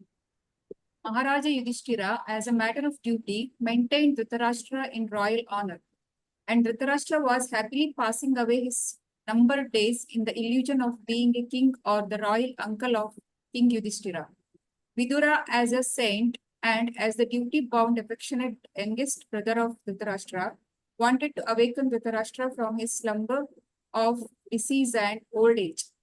Vidura therefore sarcastically addressed Dhritarashtra as the king, which he was actually not. Everyone is the servant of eternal time, and therefore no one can be king in this material world. King means the person who can order. The celebrated English king wanted to order time and tide, but the time and tide refused to obey his order. Therefore, one is a false king in the material world, and Dhritarashtra was particularly reminded of these false positions and of the factual, fearful happenings which had already approached him at that time. Vidura asked him to get out of immediately if he wanted to be saved from the fearful situation which was approaching him fast. He did not ask Maharaja Yudhishthira in that way because he knew that a king like Maharaja Yudhishthira is aware of all the fearful situations of this flimsy world and would take care of himself in due course, even though Vidura might not be present at that time. Hare Krishna. Hare Krishna. Thank you, Mataji. So Vidura is stressing to Dhritarashtra the urgency of he needing to get out of the comfort zone that he was into, including getting out of the palace, leaving the comforts altogether along with his wife, even without informing any of the relatives. So we will proceed here. I will read through some of the translations. This frightful situation cannot be remedied by any person in this material world. My Lord, it is the Supreme Personality of Godhead as eternal time, Kala, that has approached us all. So, this is Vidura addressing to Dhritarashtra that Kala is approaching and you need to get out of here quickly enough, immediately. And Srila Prabhupada explains in the purport that how various symptoms of the old age, which are also mentioned in the subsequent verses, including the hairs graying, the teeth falling, the skin becoming loose, eyesight becoming weak, all these are nothing but symptoms of arrival of death nearby. That means death is very close. One second. Yes, so now Vidura's instructions to Dhritarashtra, they become more direct and graphic and stern. Gita Mataji, you want to continue? Do you want to recite the verse? Or any other devotees also? You can raise your hand. Lalita Vinodini Mataji. Yes, Mataji. Hare Krishna. Hare Krishna. येन चैवाभिपन्नो अयम् येन चैवाभिपन्नो अयम् प्राणै प्रियतमैरपि प्राणैर्प्रियतमैरपि जनः सत्यो वियुज्येत जनः सद्यो वियुज्येत किम् उतान्यैर्धनाभिः किम् उतायैर्धनादिभिः. Translation. Translation by Govinda Srila Prabhupada ki jai. Whoever is under the influence of supreme Kala, that is eternal time, must surrender his most dear life, and what to speak of other things, such as wealth, honor, children, land, and home. Shall I continue, Purport Prabhuji? Purport is very big, so I'll let you know, Lalita Mataji, 1 second. So here, Vidura is cautioning Dhritarashtra that whatever things we are attached to, what to speak of those things, such an attached person or even others, they need to surrender even their most dear life. What to speak of other possessions, including wealth, honor, children, land, and home, etc. Yes, Mataji, continue the highlighted portion. Yes, Prabhuji. Therefore, the conclusion is that there is no powerful living being within the universe who can overcome the influence of time. Many poets have written verses lamenting the influence of time. Many devastations have taken place over the universes due to the influence of time, and no one could check them by any means. Even in our daily life, so many things come and go in which we have no hand, but we have to suffer or tolerate them without remedial measure. That is the result of time. Yes. So Vidura is talking to Dhritarashtra about Kala, about the effect of time, and that it is impossible for anyone to counteract this effect. Even such a great person as the king also needs to surrender his own life. Then why are you still attached to such a wretched life, my dear brother? Let's get out of here quickly.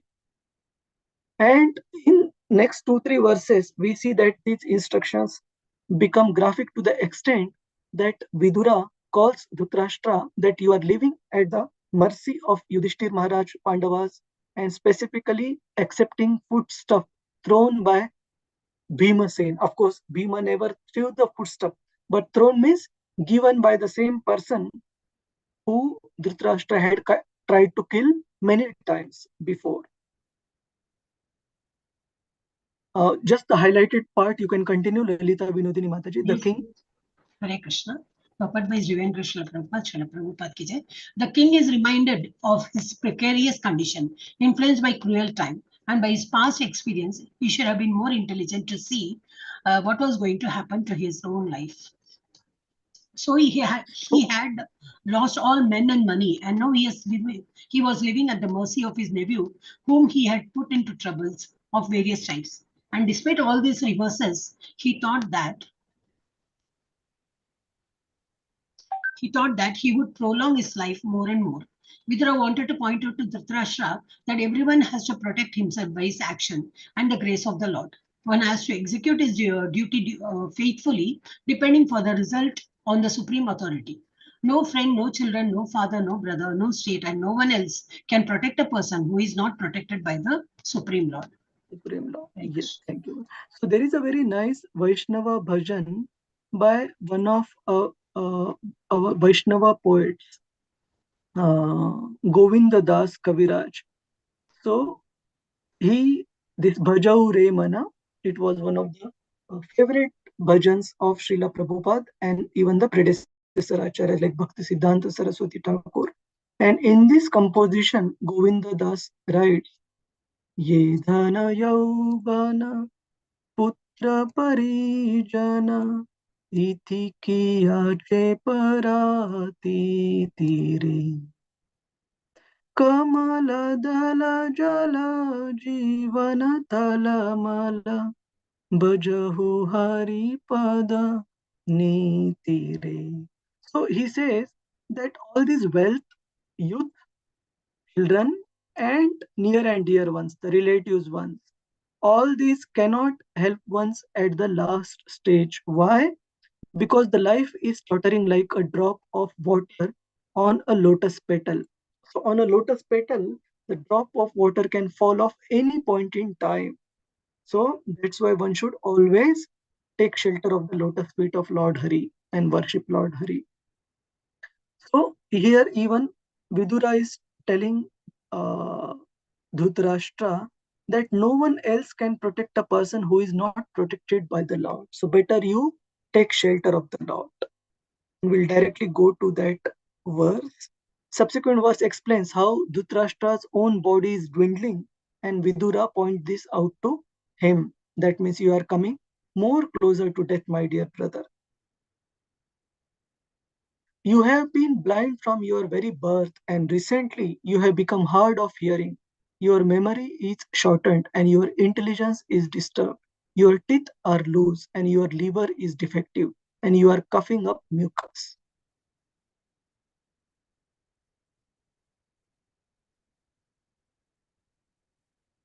And in the purport, Srila Prabhupada explains that many a times the sadhus need to give these stern instructions to take these attached persons out of their comfort zone and bring them on the path of Krishna consciousness. But while doing that, sometimes the saints are misunderstood by the foolish person that I am maintaining them, I am giving charity, that's why they are sustaining themselves. They are considered as parasites, which is not at all true. Because such sadhus like Vidura, they depend on Krishna and not on any of the materialistic persons. And now we come to this very important verse where Vidura literally chastises. Can I ask a question, Prabhu? Yes, P.S. Murthy Prabhuji. Prabhu, there is so much of importance given to Kala in this chapter, in the verse which we have seen just now.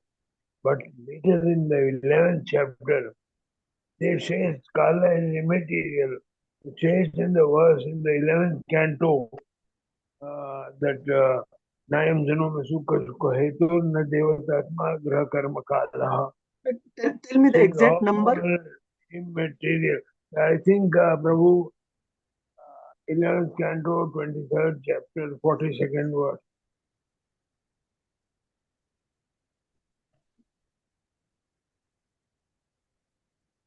The Brahmana said, these people are not the cause of my happiness and distress, neither are the demigods, my own body, the planets, my past work or time.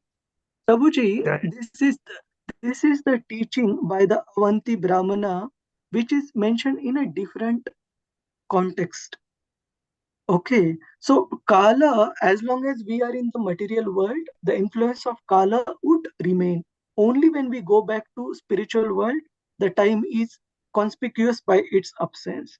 Like we see there are other examples in Bhagavatam. Say for example, few months back we discussed the story of Prachinha Barhi, where he is also attacked by Kala Kanya, the the king within that city of 9 gates. So effect of Kala is understood only when one is on the platform of pure devotional service, and even such a devotee, they would also have their body deteriorated. Okay, so Kala influence is there in this material world, whether we are devotee or we are non-devotee. Only when we go back to Godhead, as such the Kala will remain conspicuous. That means absent by its influence. Is that all right, P.S. Murthy Prabhuji?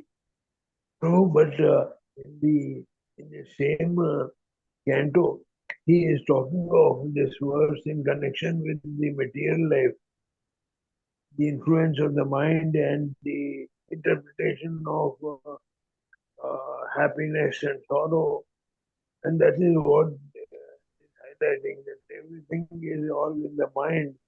This is all Kala is immaterial.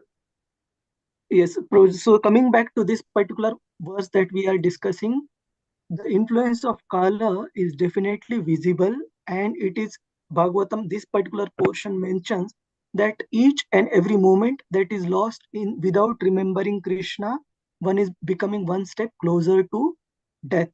So we have to be very, very careful in respecting that time and utilizing it in remembrance of Lord Krishna, service to Lord Krishna. Okay? Yeah, that is quite understandable, Prabhu. Yes. Thank you, Prabhuji. Thank you, Prabhuji.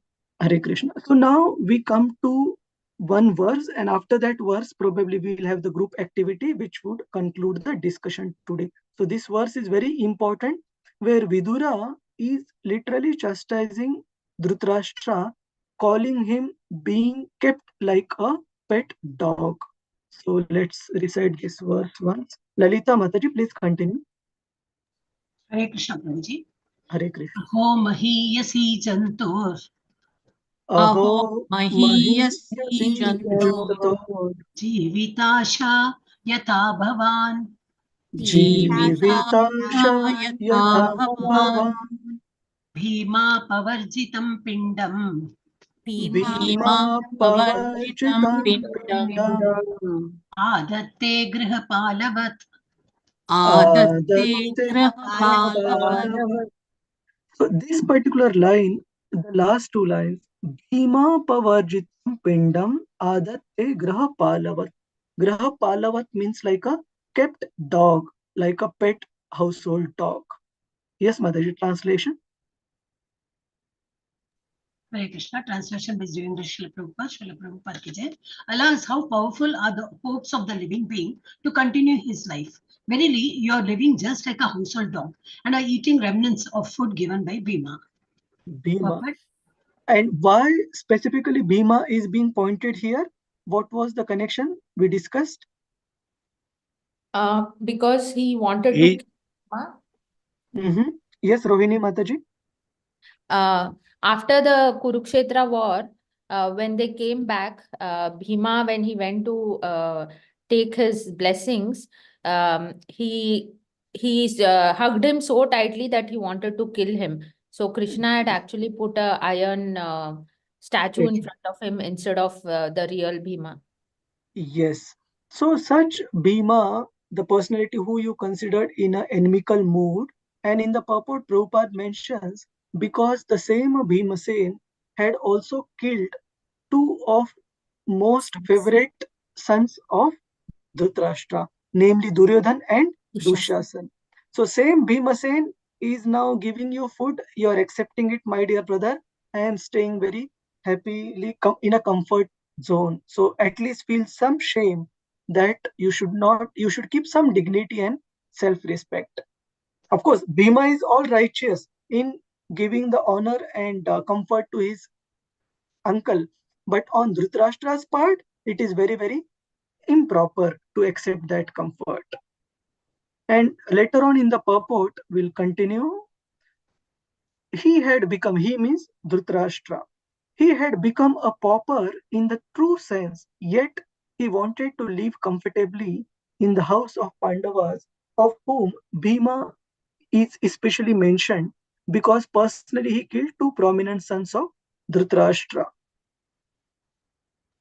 Why was Dhritarashtra living there at the house of Pandavas? Because he wanted to continue his life comfortably, even at the risk of all humiliation. Vidura, therefore, was astonished how powerful is the urge to continue life. So, with these instructions, Prabhuji's, Mataji's, and now we come to the group activity.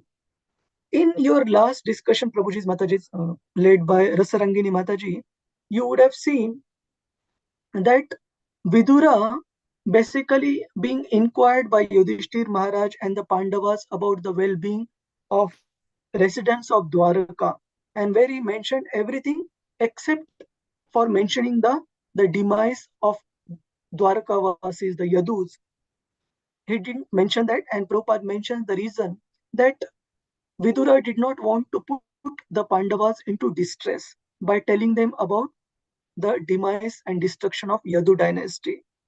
On the other hand, when it comes to his own brother, Dhritarashtra, Vidura is most heavy to the extent of telling him that you are living just like a dog, having no self-respect, no dignity, living at the food that is thrown towards you by the Pandavas, enjoying the comfort of the same people you have tried to attack and kill many different times. So have at least some self-respect and dignity and don't continue. So the same Vidura, when it comes to dealing with the Pandavas, we see that he is very careful not to put them in distress. But when it comes to instructing his own brother, he is not worrying about that. So we have an exercise on this. So this part, the Srila Bhakti Siddhanta Saraswati Thakur's example, we'll see in a while. But before that, let's go to, yeah. So evaluate Vidura's dealings with the Pandavas when he's dealing with them in a very, very sensitive manner, okay? By relaying them the details, what would not put them into distress, into anxiety.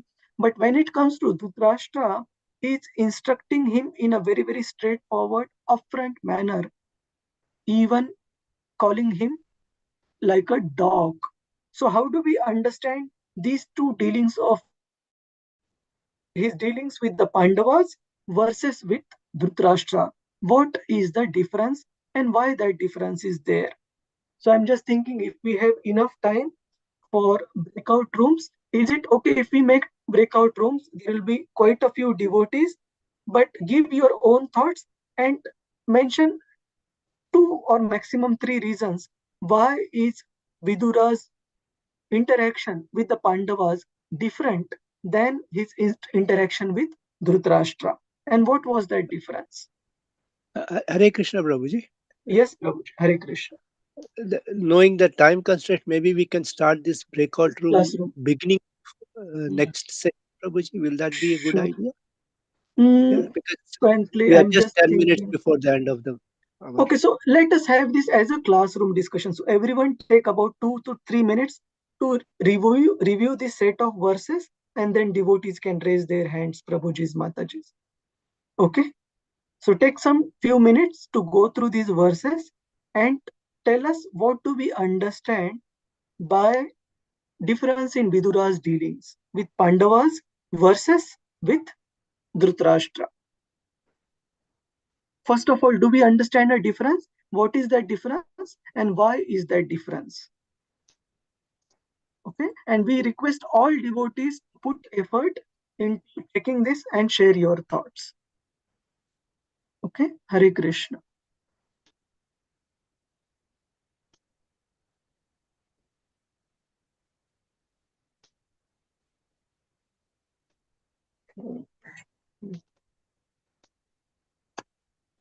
Hare Ram.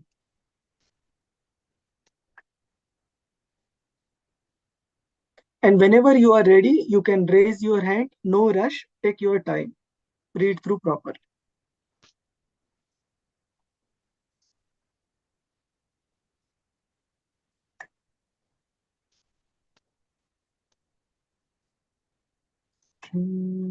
Krishna.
Can I try, Prabhuji? Yeah, just give us few minutes, Murthy Prabhuji, for all devotees. Then we start discussion.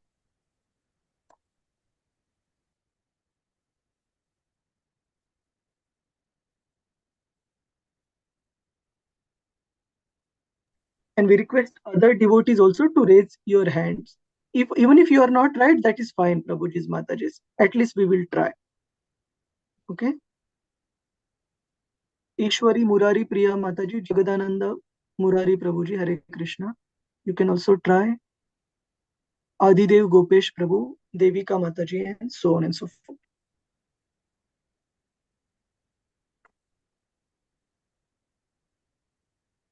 Mamta Nagvekar Mataji, Hare Krishna.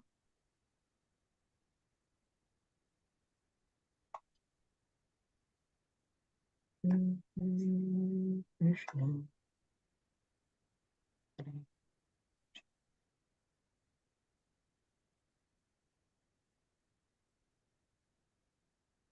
All right. So let us start with few devotees. So I'll request devotees who have not spoken. Sanjukta Sahu Mataji. Hare Krishna. Prabhuji, Dandavat Pranam. Dandas Mataji.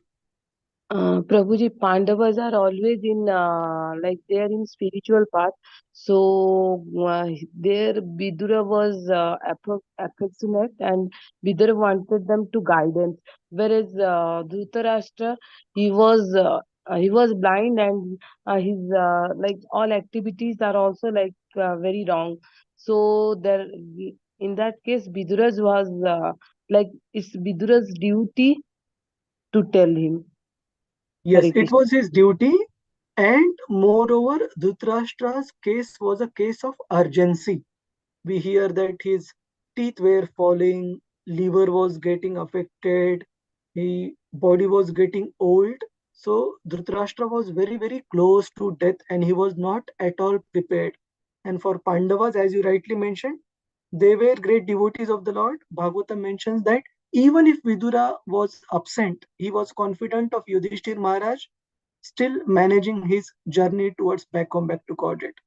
And there was still time for them. It was not as much of an emergency as it was for Dhritarashtra. So that was one. Thank you, Sanjukta Mataji. We will also hear from other devotees who have raised their hand. Usha Kamat Mataji. Hare Krishna. Hare Krishna, Prabhuji, pranams. Dandas. So, Vidura's attitude towards the Pandavas was very nurturing and protective. And he also knew that they were spiritually elevated souls and that they were always in the right. Whereas Dhritarashtra was very materialistic, he was parochial, and he was blinded metaphorically by his love for Duryodhana and all his other sons, knowing fully well that they were wrong. So Vidura now was finally warning Dhritarashtra that it was not too late to repent and redeem himself. You know, that though he had committed so many wrongs, it was still not too late to redeem himself and to repent for whatever wrong he had done. Hare Krishna. Thank you. Thank you, Usha Mataji.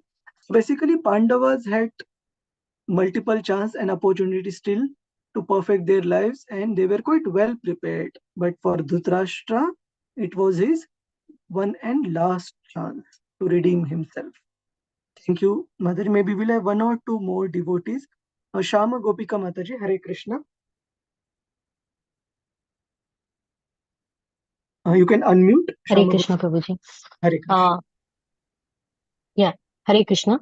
Yes, Mataji. Hare Krishna. Yeah.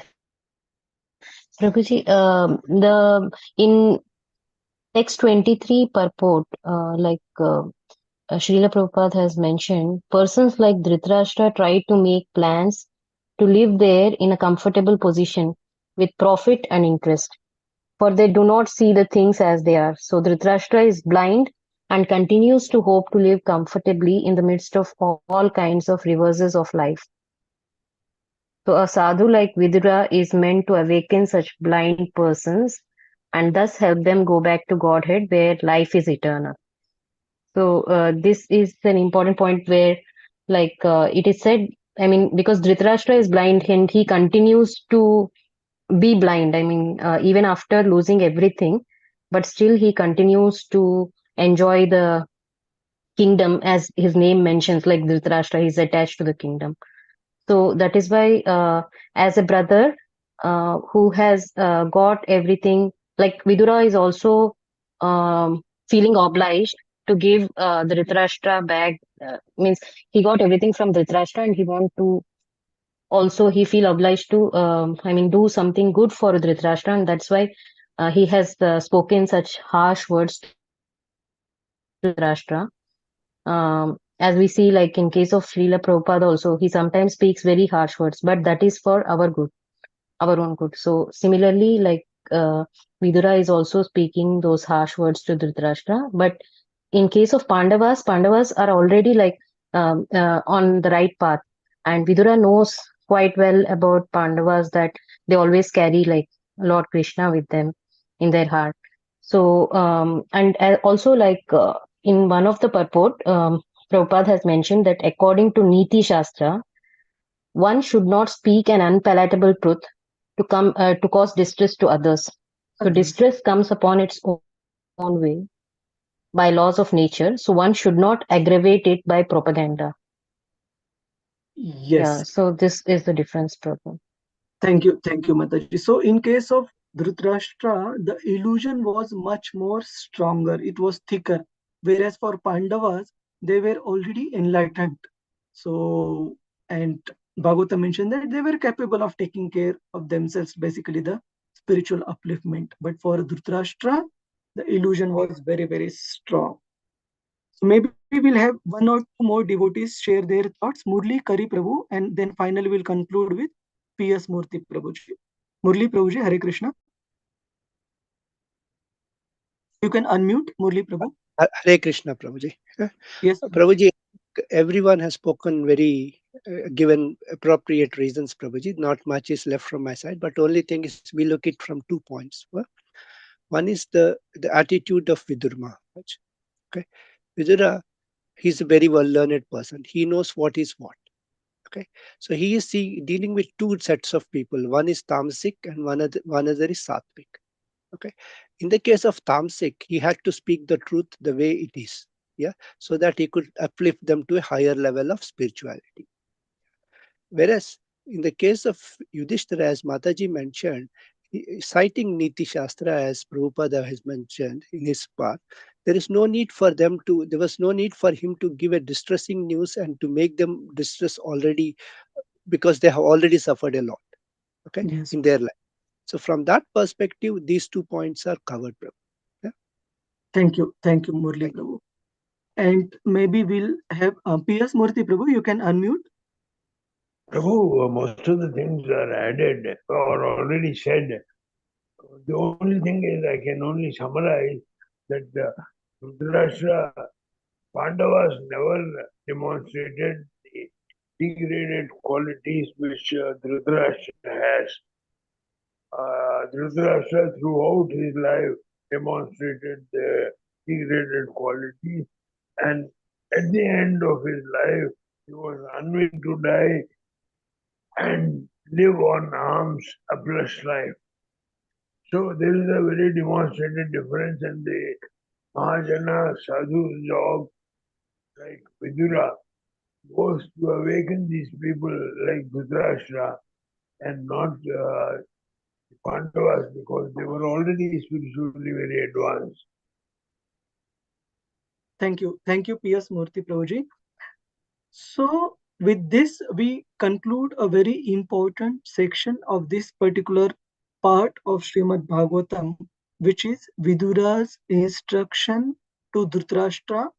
And actually, there are few more points related to this, which we will start when we have our next discussion, which is the case of urgency. There is one important portion that I couldn't cover today, which is the guidelines given in Srimad Bhagavatam about retiring from family life in a timely manner. Timely manner means when our hands and legs are still capable, when our limbs are still capable to render some service to Lord Krishna, and not to wait till the last breath of one's life when one is in a vegetative state. There is hardly anything we can contribute positively to Krishna's service. So this we will start with our discussion in the next session. Is there any comment, questions or queries, Prabhuji's, Mataji's?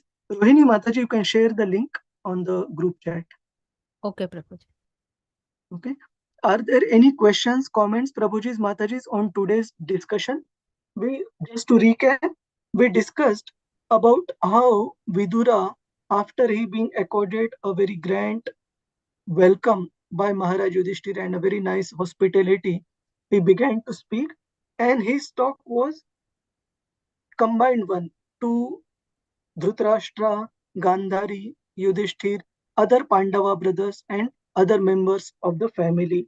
However, his main purpose for coming back to Hastinapur, coming back home, was only to salvage and basically his brother and sister-in-law's life and instruct them to timely retire from their family life, not be attached to the household comforts any further.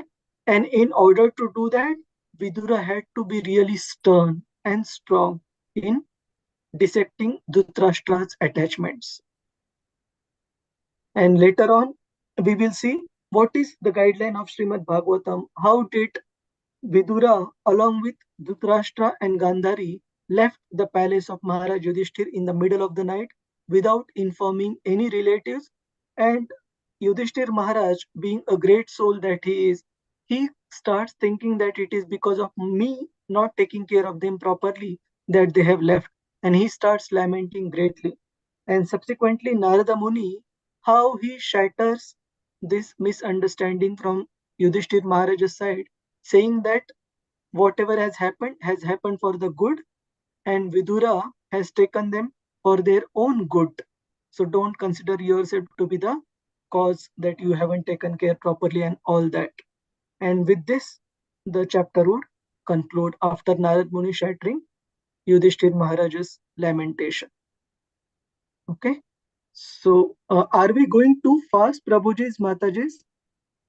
Is it okay what we discussed? Or is it too fast? Yes, Prabhu. Yes, It's Prabhuji. not fast, Fine, Prabhuji, at Prabhu, all. fine, fine. It's Fine. absolutely fine speed. There are few more references that I had planned for discussion, but because of time constraints, I couldn't cover. All of that is mentioned in the slides. So all of you can go through at your leisure through these references. If there are any queries, questions, we can take next time. So we will stop here. Prabhu, We'll- just Yeah. I just wanted to bring to your notice, Prabhu, other than given my condition, current condition, other than this class, Prabhu, I am not attending anything, not even Bhakti Vaibhav. Yes, but you take care of your health, Prabhuji, and as you know, as we have seen through so many examples, as long as we are eager, Krishna would also reciprocate. So try. I only come for this class, Prabhu. Sure, Prabhuji. So whatever is your comfort, you try attending that. Thank you, Prabhuji. I'll continue attending this class only, Prabhu. Sure, Prabhuji. Noted. Okay. So we'll stop here. Thank you, Prabhuji. So attendance link is given. Please do mark attendance. Please, no problem, Prabhuji, at all. So Vamcha kalpataru bhyascha kripa sindhubhya evacha patitanam pavanebhyo vaishnavebhyo namo namaha. Ananta koti Vaishnav vrinda ki jai. Thank you, Vaishnav Thakur Prabhuji. ki jai. Srila Prabhupada ki jai. Mataji, you were saying something? Prabhuji. Dandavad Pranam, Prabhuji. Hare Yes, Krishna, Mataji. Prabhuji, Prabhuji, Dandavad Pranam. Hare Krishna. Yes, Shama Prabhuji, Bhavika. actually today, Prabhuji, today, like I had initially like logged in from mobile.